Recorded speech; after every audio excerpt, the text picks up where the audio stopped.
All right, so we've got a 4 feet solo flawless equilibrium on Hunter. Doing this video a little bit differently than I would normally one of these challenge videos, because normally I stream anytime I'm trying to do a challenge. Stream on Twitch, got the same username there, Glacierrays. If you fancy giving me a follow, you can be there when I try in the next one. The last few sessions, I've been working on this, optimizing my builds and my strats, trying to get it done. Hadn't quite got it done. And then last night, just had a little bit of time, not enough to bother turning the stream on, but I just thought I'd do some practice runs. And I did this run, which I recorded locally. Really clean, really good, 4 feet the whole way through. So I thought, do something a bit different here. I'll play it back while giving some commentary on it. Kind of like, you know, if you've ever seen one of Chablo's videos. Chablo does a lot of commentary. I really like watching those videos. So I thought I'd just try something a bit different. I'll talk through my builds and my loadouts on the way. Obviously, the intro to get here doesn't really matter. First encounter, I'm on Pure Void with double Rocket Pulse and Machine Gun just for ad clear. Obviously, we call it a 4 feet, but in a solo, there's only really 2 feats that give any issues. There's the challenge, which in first encounter is really annoying. You have to finish off the red guys with one of the sparrows that the game gives you, either using the guns or if it's weak and you run into it, that actually counts as well. I found out on one run.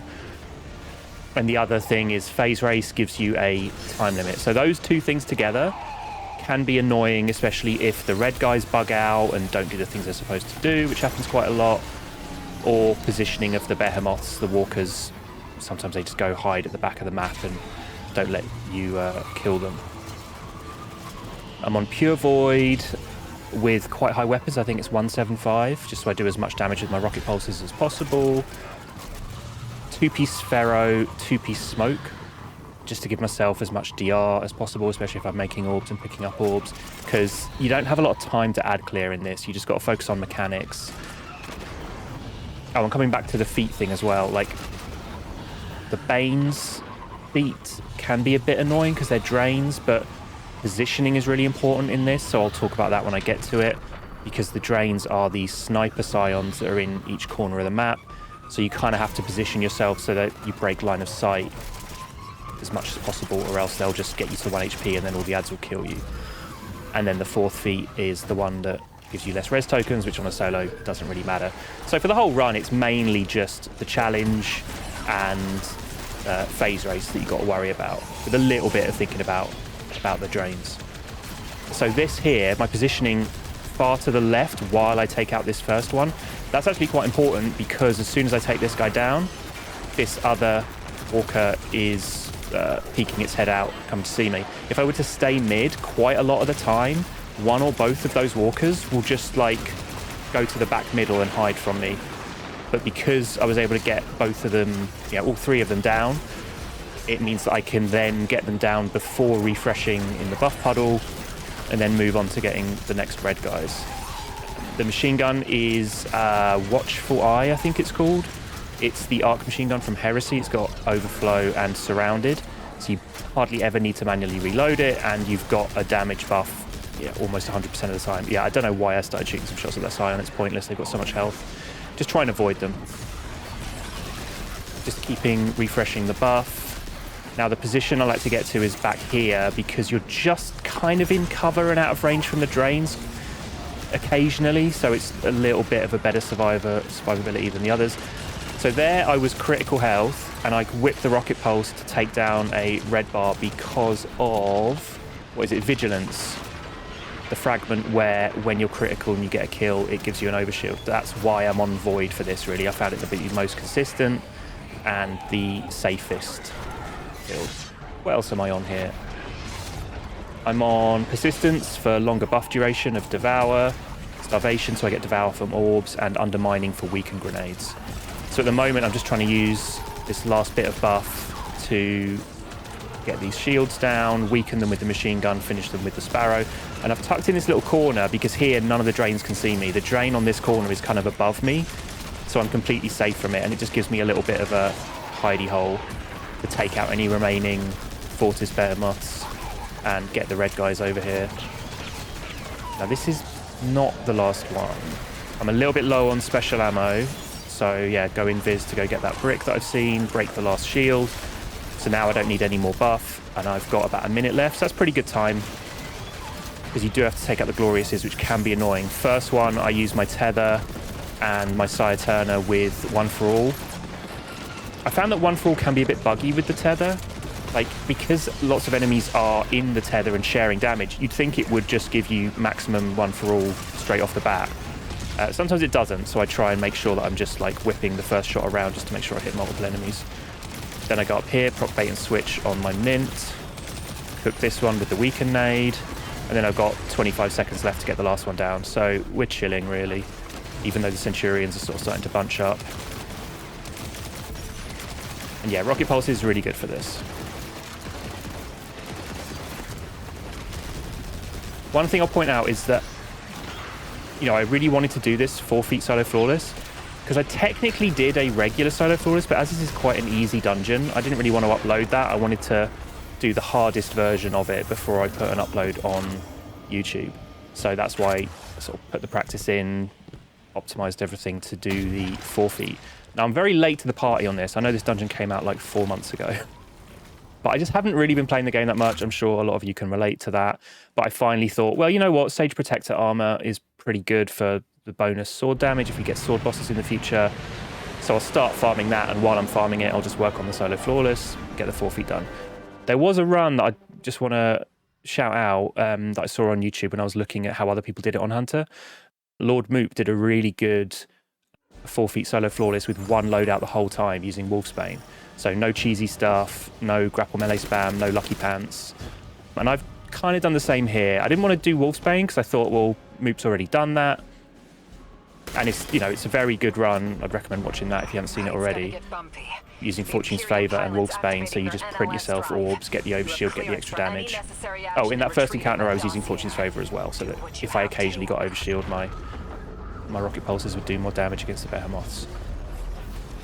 But one other restriction that I wanted to give myself on this run is that I didn't want to use that cheesy stuff. I didn't want to use grapple melee spam at DPS.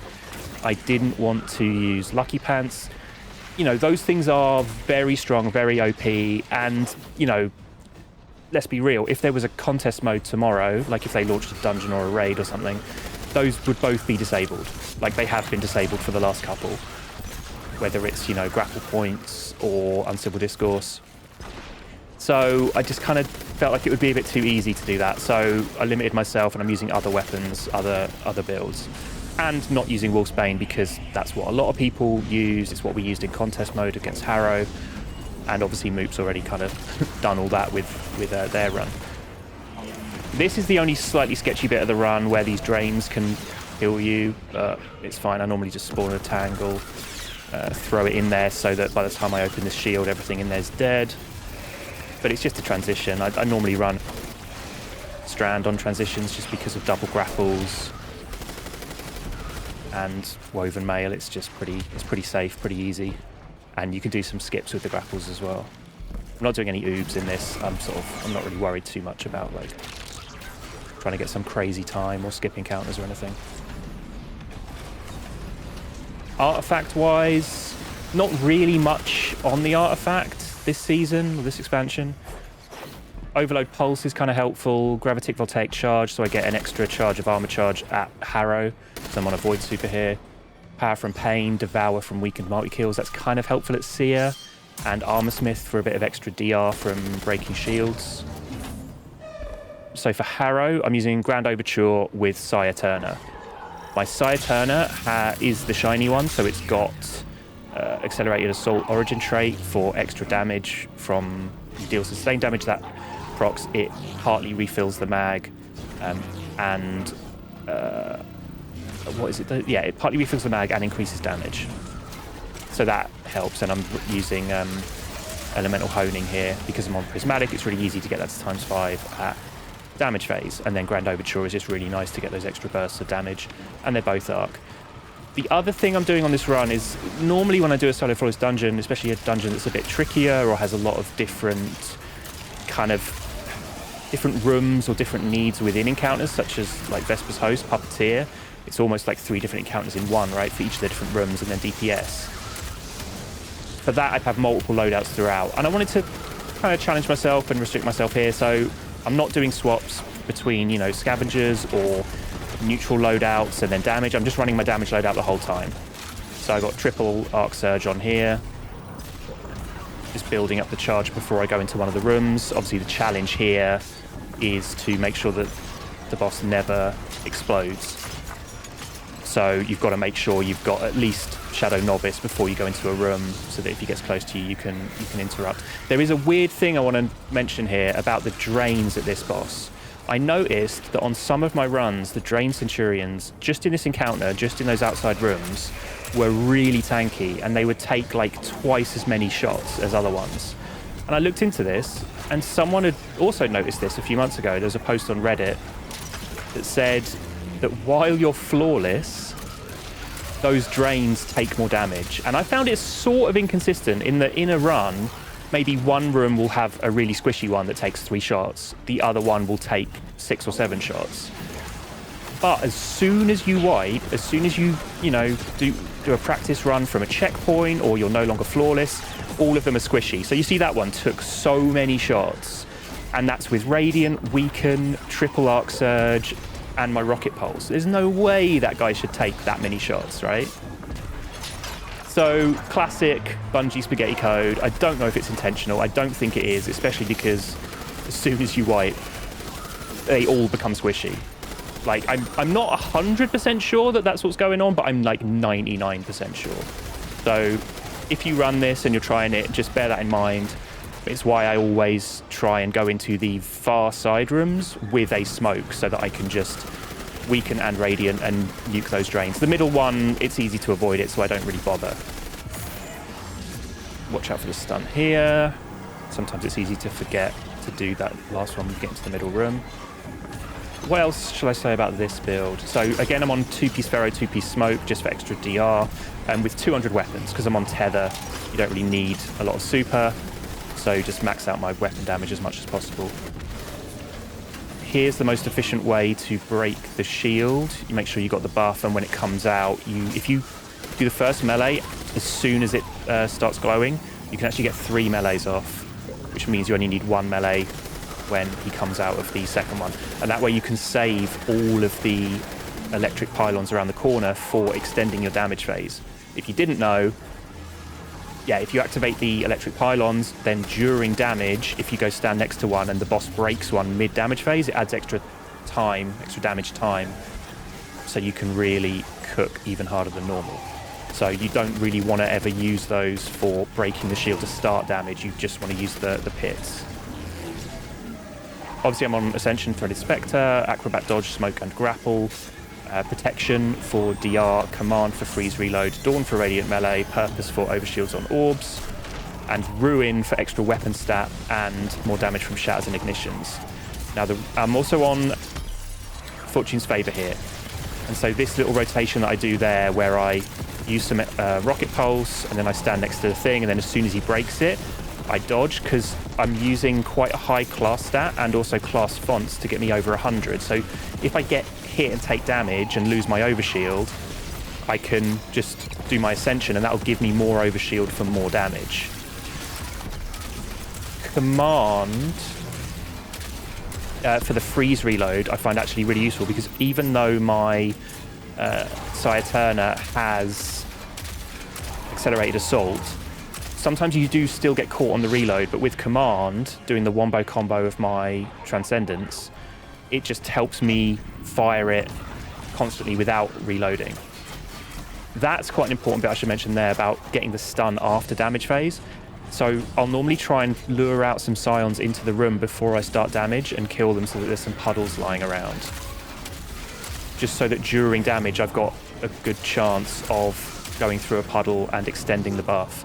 If your buff runs out, you can still get away with it without him blowing up, as long as you know where he is and you keep running loops around the room. As long as he doesn't catch up to you, he won't do the explode, and then eventually he'll disappear. It is a bit tricky, and it's kind of unlikely that you'll get away with it, but just in case, it's worth, you might as well try, you know. Try and keep distance, keep going, you know, one direction all the way around the room. What else should I mention here? yeah, just because that first phase I absolutely cooked. I think that's like the most amount of damage I've ever done on the first phase. I'm gonna save my tether, and I'm gonna save the Grand Overture volley for final stand. Because there's 2 drains at final, it's very easy to get into final, and within a few seconds you're at 1 HP, and then either the drain's shooting you or the boss hitting you. You can die, which not ideal on a solo flawless, right? So by saving the tether and by saving the Grand Overture volley for that, you just cook him within a few seconds and it's over. And because I've hardly got any more damage, hardly got any damage to do there, I can do that all with my Sire Turner, with the Rocket Pulse. So now just running around doing the mechanics, charging up the volley. I'm not going to proc the volley, just in case I run out of Rocket Pulse and I still need a little bit to send. I could use the normal shots from the Grand Overture. Whereas obviously if you prep the missile volley on Grand Overture, you can't unprep it. The only way you can do it is with either a marksman's dodge or a manual reload, but if it's already full with 20 shots and you don't have marksman's dodge on, then it's a bit annoying. You have to go into your menu and do some swaps or whatever to make that happen, which I don't want to do. I want this run to be pretty quick and clean. Come in here, deal with this drain. Yeah, see, that drain went down really quickly. So sometimes they're really tanky, sometimes they're not. It's one of those things you got to deal with. Get the stun for the challenge. So the other thing to note about the phase race feat in this encounter is final stand doesn't count as an extra phase, obviously, or else you'd have to, one phase it on the main DPS. But if it recovers its shields, and then you need to do the thing where you drop him into the pit to strip the shields again, that counts as an extra phase. So it's just like it was in contest mode. So you don't, you really want to be able to kill him quickly as soon as you get in there, because as soon as he gets those shields back, it's gonna wipe you. Obviously, because I used 2 extensions in first phase, I've only got 1 extension for this, because you can only use 3. So you have to basically break just with the pits here, or else you're going to be in trouble. I think I got all 3 here. Yeah. So before I start damage, I try and, top up my armor charge, because I'm not doing any swaps or anything. So I need to make sure that I've got a good amount of armor charge going into damage. Although you can't save armor charge anymore anyway, can you, since they changed the whole thing about special finisher and all that not translating. So I guess you'd have to do this anyway. But you do want to leave a decent amount of ads up to be caught in the tether, because the more ads that get caught in tether, the longer the tether lasts. Obviously I'm not using tether here, but if I had more damage to go, then I would, just for safety, because you can clear final without tether. It just makes it way more consistent. So now I'm just wombo comboing, trying to back up, keep distance away from the boss so I don't take damage, so I keep the overshield, because then with Fortune's Favour I'm doing more damage, and yeah, ascend super easily. Go get extra ammo, prep the volley. It's then going to take out the turrets, or take out 3 of them, grapple melee the last one, so that I make an orb, because I've got heavy-handed on there. So that just helps me top up my overshield just in case I take damage. Ascension for Radiant, do the volley, finish with Sire Turner. Super easy. Swap back onto my Strand loadout. I'm going to show all the loadouts at the end as well and go through them in a little bit more detail for anyone who cares about that stuff. But most of it's kind of obvious. If you've got any questions as well, leave them in the comments. So I guess I'll talk a little bit about Sere now before we get to it. Sere, I'm on 2-piece Harrow and 2-piece Adapter, because I use Sire Turner Rocket Pulse a lot for ad clear, so that just helps me get more DR from splash damage with the 2-piece Adapter bonus. Harrow is obviously a lot more passive DR. Just anytime you start getting healing, you get a little bit of DR from that. I'm at Sere, I'm at 200 super, including fonts, so I'm at 160 super plus 2 super font mods, and 160 weapons with Celestial Nighthawk. So I'm on Golden Gun, Prismatic, basically the same aspects and fragments as I was on Harrow. Ascension and Threaded Spectre, Acrobat Dodge, Smoke, Grapple, Protection for DR, Command for Freeze Reload, which I'll explain why in a sec. Dawn for Radiant Melee, Purpose for Restoration from Orbs, and Courage, so light abilities do more damage. I think it's 10% more damage against enemies affected by darkness effects. And that just helps boost the Goldie even more, you know. And I'm actually using Queenbreaker for damage there, because Queenbreaker is still really good. Obviously, we don't have... What was that artifact mod where it gave extra damage and free weaken? Particle Deconstruction, I think it was, that everyone was using in Sundered. So we don't have that anymore, but Queenbreaker is still really good. And limiting myself to not use Grapple Melee spam, which you can actually one phase at Sere, which is crazy, or Lucky Pants, which is the freest two phase you've ever seen in your life, which I actually did just before recording this because I just wanted to see, like, out of curiosity, how easy would it be compared to what I was doing here. It's super easy, it's super free. But I didn't want to do that because, like I said earlier, anything that would be likely to be disabled in a contest mode, I kind of don't really feel like it's a good challenge to use that stuff in normal activities, you know, in normal challenges like this. You might disagree with me on that. You might just think, yeah, use whatever as long as it's in the game. Bungie's fine with it.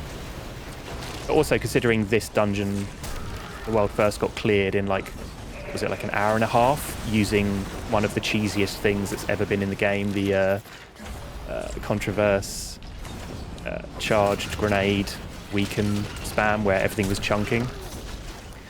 Obviously, they did fix that, but they were fine enough with it to accept that as a world first, so, you know, whatever. But I feel like I wanted to respect this dungeon. I do like this dungeon. I think Sere's a really cool boss. I didn't just want to cheese my way through it with Grapple Melee or Lucky Pants. I mean, Lucky Pants isn't really cheese. It's just the most, like, broken weapon damage thing that they've ever put in the game, I think, in my opinion. So I just wanted something that was be a bit challenging, require some good execution to get it done. So that's why I'm using Queenbreaker. And it's fairly tight for a two phase. Like, if you have a really good first damage phase, it does give some breathing room for the second phase, but it's very easy for it not to be a very good phase, because having to aim against that target with a very small head who's, like, strafing left and right all the time, reapplying the wombo combo of Smoke and Transcendent Nade to be able to, like, refresh your Radiant, and also the freeze so that the Queenbreaker reloads itself. Oh yeah, I was going to explain about the command. So faceted command, so when you freeze it reloads your equipped weapon. Even though Queenbreaker has rewind rounds built in, I think it's from the catalyst, right? It doesn't, you still get caught on the reload occasionally. And because it's quite tight on damage phase at Sere using this strat, and because if you ever miss any shots, which can happen because of how much Sere moves around, you might get a little bit scammed on rewind rounds and it might not refill as much as you want. It's really easy to get caught on the reload and you lose so much damage because the window of time you have for damage is quite small. You have to... Well, you don't have to kill one of the shades to give yourself more of a highlight window for doing damage, but I found it was more consistent killing one, and that gives you even less time at damage phase as well, so it gives you the potential to do more damage, but you have less time in which to do that damage. So having those extra reloads from command on the Queenbreaker when Sere freezes, I found was just super helpful. And you'll see, I'll explain when we get to the first damage phase. So yeah, I'm on Protection for damage resist, Command for freeze reload, Dawn for radiant melee, Purpose for restoration from orbs, and yeah, Courage for extra damage against darkness affected enemies. So for the making sure that they have a darkness effect active, although I'm using Transcendence so I throw those for a slow, I found that by the time I'm popping the Goldie, those have run out. So I actually do a Grapple melee at the start of damage phase to apply Unravel, which gives a bit of extra free damage, as well as making sure the darkness effect is just up for the entirety of damage phase, which is really helpful. Okay, so this is really important. The challenge at Sere is that you have to break a blight as soon as you transfer realm, like within like 10-15 seconds. I think it's 15 seconds. So it's really important that you get master going in on the first teleport, so that you can immediately just go and compel the one in front of you and shoot the blight. So for that reason, I'm using my rocket pulse to add clear, and as soon as I see those flame guys, I'm killing them, because I need as many of them as possible because of how little energy you get from these puddles in the first room. It's really small, and sometimes it seems like it might be bugged. I don't know, like it feels like they should be giving you more than this, but they don't. So there we go, I hit master, 7 seconds to go, nice and chill. So yeah, just kill the flame guys as quick as possible so that more can keep spawning in, and you shouldn't have too much of a problem with it. If you are short, you can either look straight behind you, and if there's a puddle right there, you can jump over, pick it up, grapple back, and still make it in time, or just kill that first guy. Because I want to kill one anyway to give myself more of a damage window. And normally I kill the one up top to save me climbing up there, but if you have to, you can just kill the one in front of you as soon as you teleport in. After doing that, obviously you want to get master again, and you want to either compel one or kill one just to make sure that you have a blight available the next time you come back. And now I'm chilling. And if anything else I do here is a bonus. Just pick up as much of the shadow buff as possible. Oh, here's a good... All right, this is going to take a little while before damage, so I can have a big moan here. I do like this dungeon. I think Sere is a really cool boss. Harrow's an okay boss. First encounter's a bit annoying, but it's whatever. It doesn't take that long. My biggest problem with this dungeon is the fact that the taken buff replaces your grenade. I hate that so much. Like, especially... I'm on PC, so I could just keybind that to something else, to something new. I already have to have a keybind for switching between the taken buff and my normal ability, my normal grenade. So why not just make that extra keybind do the taken ability directly? And I know it's because they did all the Renegade stuff, Lawless Frontier, and for that you need to switch modes, as it were, because in the Lawless Frontier you have an alternate grenade as well as an alternate melee, so I guess they didn't want to make you do 2 different keybinds. But, like, come on, the number of times in my practice runs where I, forgot to switch back from my grapple, and so I missed out on being able to stun the guy, and he blew up and that killed me. Or I get bounced off a ledge and I have to quickly spam to turn off the taken buff so I have access to my grapple again to save myself, and I don't do that in time. Just feels so unnecessary. I hate it. I hate it so much. Like in first encounter as well, I would have loved to have been able to just throw my void nade for add clear or to weaken without having to press an extra button to access it first. I think most people would probably agree with me on that. I don't think people really like that system, and I hope if Bungie does anything like this again, they won't do the thing where it replaces your existing abilities. It doesn't feel like a kind of skill thing to have that. Oh yeah, this is a good strat for shooting the guy on top. Just get up to this platform, that specific platform, as high as possible, jump up on the thing. Sometimes if he's a bit further back and hiding, I'll do a double jump and then ascension without moving, and then you end up standing on your clone, so you get a bit higher. But yeah, that makes it pretty chill to kill that guy. And then all the rest I compel. So compel 4, kill 1, and then I save my Goldie for the very end. So I get very close to the damage limit with about 2-3 seconds left, and then I pop Goldie just to fend as far as possible into the non-highlighted part, and then it gives you another couple of seconds when you break that threshold as well, and then I switch back to Queen Breaker and get another couple of shots off. So in a perfect world, in my best runs at Sere, on the first phase with this strat, I can get it down to kind of about in between the D and the G of Dredgen. So like, a decent chunk below 50%, which then makes second phase really chill. And when I have damage phases as good as that on the first phase, I then just compel all the shades in the second phase to give myself as much time as possible, because when that happens, the amount of health bar that isn't highlighted is basically about equal to what my Celestial Goldie does. So it just makes it very, much more of a cushion, much more of a window, because you have a bit more time when you compel everything. However, as you'll see shortly, I do not have as good a damage phase as that on the first phase, so I end up having to do compel 4, kill 1 in both phases. But I get away with it, so it's fine. It is possible if you have a slightly bad damage phase here with this strat. You don't have to be absolutely perfect with this strat using Queenbreaker. So now I'm just collecting ammo, getting my armor charge topped up, because again I just have one loadout for this encounter. I'm not doing any swaps. I'm just running on Celestial the whole time, because you could run a neutral thing with like Sere or something, but you don't really need it. Right, so here, grapple melee in, smoke for weaken and radiant, gets a few shots off here, and then what's really important is the timing of the abilities and the wombo combo, the Transcendence stuff. So here, pop Transcendence when it does the electric, break, Ascension, then do the wombo combo. And the reason I do that is because you want the boss to be still when you're throwing the wombo combo. It's so easy to miss that smoke, and that kills the run. So again, I wait for the electrics to come out, because then they're still. That allows me to throw the wombo combo and then break.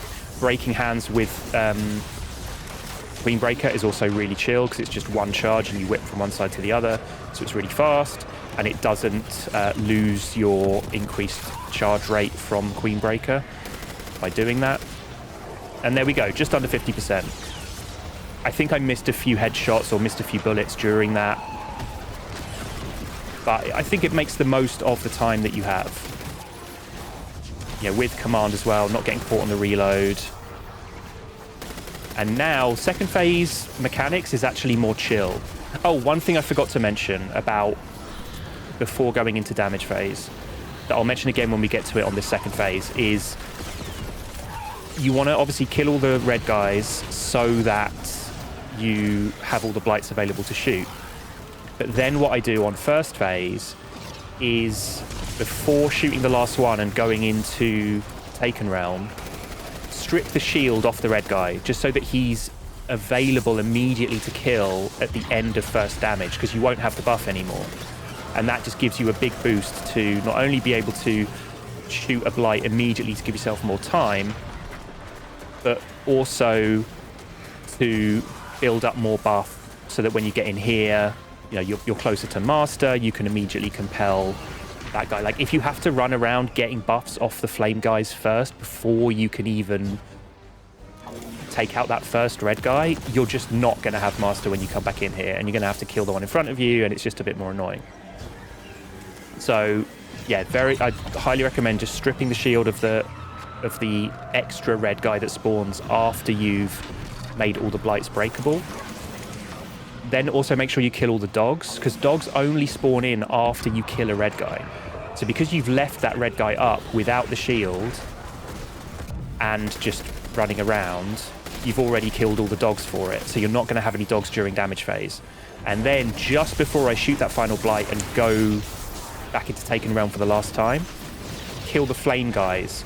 So if you kill both flame guys and then quickly shoot the last blight, when you come back in, it's kind of like time freezes between realms, which is really interesting, but kind of helpful if you play into it. So you've killed all the dogs, you've left a red guy up, you've killed both flame guys, then you shoot to go into Taken Realm. When you come back, you kind of come back in at that same time point that you left it. You have less adds up that are going to be shooting you during damage. No dogs, no flame guys. It makes it much more chill. I nearly died there. Did you see that explosive pack come rolling towards me? That was fun. I got away with it though. This is, I think actually, two-piece adapter probably saved me there, because I'm doing a lot of ad clear with the rocket pulse. I'm going to be getting, AoE damage resistance from that. So without that, would that explosive jetpack that was rolling towards me and blew up right in my face, would it have killed me? I think quite possibly. So yeah, I don't need to explain this. If you're watching this, you already know what the mechanics are. What else could I explain? Oh yeah, great jumping there. Great jumping me. Finish this guy off. And then you obviously always want to go in with either Apprentice or Master back into the normal world so that you can turn off the electrics. And this time, because it's second phase and because boss is at half health, you have 2 electrics to do each time. But now all of the blights are ready to shoot. Kill the last set of dogs.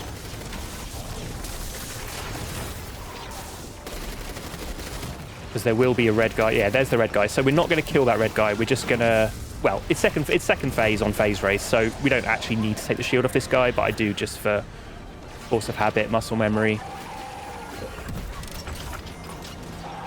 Yeah, here he comes. So this is what I would do in first phase, so that, you know, at the end of the phase I can kill him, but obviously at the end of this phase, boss is going to be dead, so you don't have to worry about it. So now the dogs are dead. Oh, look at this. Yeah, I had to quit. I was getting bounced off the map. I quickly had to turn off the Taken ability and switch to Grapple. And just because I'm used to doing that. So I killed the flame guys and then immediately sent, and that way the flame guys are not going to be there during damage. But yeah, that's what I'm talking about, why I hate the Taken ability taking over your grenade. Because if I wasn't used to that, if I was a bit slow in realizing what was happening, i.e. if I hadn't already died to that multiple times in my practice runs, like that would have just been the run over. Just because my Grapple is not instantly available to use because the bloody Taken ability replaces it, which I hate so much. So now everything's compelled. Well, 4 compels, 1 kill. And now we're chilling in this realm until we start damage. So again, just spawning orbs and getting ammo. So yeah, in an ideal world, I would have done slightly more damage. Like I say, kind of the second D in Dredgen. If I'm hitting like more headshots, like, you know, almost all of my headshots with Queenbreaker, which allows me to compel all of them and have more time. Because sometimes you're taking a ton of damage, like ads are throwing grenades in, the boss is, you know, hitting a lot of its arc ranged attacks at you, and you kind of need to move and stop shooting, which can kill the run. So obviously if you have 1 damage phase that's really, really good on first phase, that just gives you that extra time to be able to compel all, and then, yes, you do have a big chunk non-highlighted, but your Goldie will do, you know, almost all of that.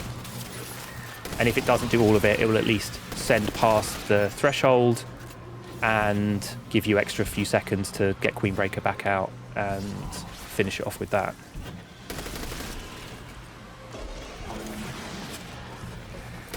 I'm using the Trials auto rifle with Attrition Orb's kinetic tremors. The reason I'm not using multi-mac is because this is a new gear weapon. I can put the seasonal mod on for extra damage against Cabal.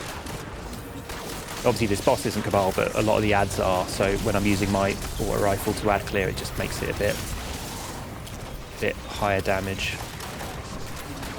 And I also have a kinetic siphon for building up the armor charge as well. Yeah, so throw those while it stood still, then do the break, and then keep doing damage. Sometimes it can be really hard to see the boss. I also should have smoked there. I didn't, basically because my heart was racing because I knew I was about to clear, and I just forgot. I had 1 more smoke that would have refreshed the Radiant for me. So I hit that Goldie without Radiant, but it didn't matter because it hit the threshold anyway and gave myself some more time to get Queenbreaker back out. Now you might think it's pointless doing the grapple melee to apply Unravel, and you might as well just start doing damage, but most of the time I kind of empty all of my Queenbreaker anyway. So in my opinion, it's worth going in for the grapple melee and applying the Unravel, just so you're guaranteeing that Goldie at the end has the darkness effect active for the extra 10%. All right, and then back into the game. I'm just going to show you my loadouts and stuff. This is the artifact. I wouldn't say there's really anything on the artifact that's essential. Overload Pulse is kind of nice. I'm using the rocket pulses so much. Gravitic Voltaic Charge gives me an extra armor charge at Harrow. Kinetic Synthesis, technically that was working in the encounters where I had the auto rifle, but it didn't really do anything. Power from Pain, potentially if I was able to, throw my smoke a lot more and while I was ad clearing, but I didn't really need to. Armorsmith, extra DR when breaking shields. And then Void Infestation might have been proccing, but I couldn't really tell. So yeah, nothing really on the artifact that is essential. And this is my first encounter. Mint, Dire Turner, and Machine Gun for ad clear. 2-piece Ferro, 2-piece Smoke, Fortune's Favor, 175 weapons. That's pretty much it. Trappers, Vanishing Step, Vigilance, Persistence, Starvation, Undermining. Better view as well of a lot of stuff. Then at Harrow, Grand Overture. Again, seasonal mod for Cabal damage on the auto rifle and the Sire Turner. 200 weapons, Fortune's Favor, Ascension, Threaded Spectre, Protection, Command, Dawn, Purpose, Ruin. Show you here as well. Then final boss Sere with Queenbreaker and Celestial. 160 super with 2 super fonts to make it 200. And 161 weapons. That was about as high as I could get it with the rest of the build working as I wanted it to. Ascension, Spectre, Protection, Command, Dawn, Purpose, and Courage.